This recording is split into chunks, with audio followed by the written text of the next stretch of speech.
भगवान श्री कृष्ण के सिर दर्द की कहानी। द्वापर युग में घटित कृष्ण और राधा की कहानियां कौन नहीं जानता। उस वक्त देवताओं में यह चर्चा थी कि राधा ही भगवान श्री कृष्ण की सबसे बड़ी भक्त है।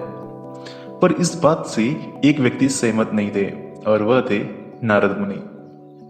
वह अपने आप को ही भगवान श्री कृष्ण का सबसे बड़ा भक्त मानते थे।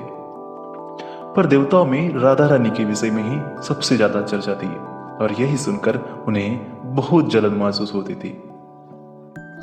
नारद मुनि के स्वभाव से भगवान श्री कृष्ण अच्छी तरह अवगत थे। एक दिन नारद मुनि कृष्ण भगवान से मिलने द्वारिकापुरी गए। उन्हें आता देख भगवान श्री कृष्ण ने अपना सिर पकड़कर बैठ गए। मुनिवर ने उन्हें देखते ही पूछा, क्या हुआ प्रभु, आप ये सिर पकड़कर क्यों बैठे हुए हैं? उस पर द्वारिकाधीश ने उत्तर दिया, मुनिवर, आज हमें सिर में बहुत पीड़ा हो रही है। नारद बोले, तो प्रभु इस पीड़ा को मिटने का कोई उपाय है? कृष्ण ने कहा, हाँ उपाय तो है।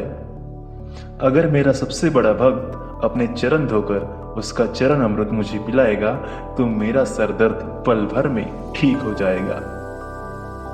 कृष्ण के मुख से यह सुनकर कुछ पल के लिए मुनिवर तो सोच में पड़ गए कि हूं तो मैं सबसे बड़ा कृष्ण भक्त ही, लेकिन अगर मैं अपने पैर धोकर उसका चरण अमृत प्रभु को पिलाऊंगा तो मुझे नरक में जाने का महापाप लगेगा।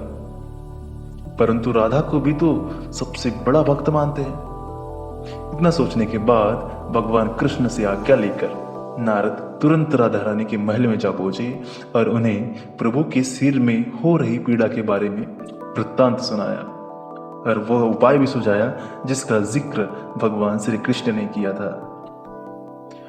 वह सुनकर राधा रानी ने एक क्षण का भी विलंब न करते हुए अपना चरण धोकर उसका अमृत एक कटोरी में नारद मुनि के हाथ में लाकर दे दिया और कहा, मुनिवर, मैं नहीं जानती कि मैं भगवान कृष्ण की कितनी बड़ी भक्त हूं, पर मैं अपने ईश्वर आराध्य को पीड़ा में नहीं देख सकती।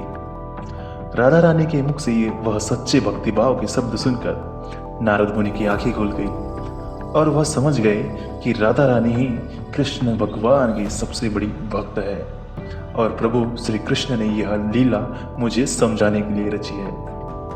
तो दोस्तों, यह थी हमारे कृष्ण भगवान की कहानी।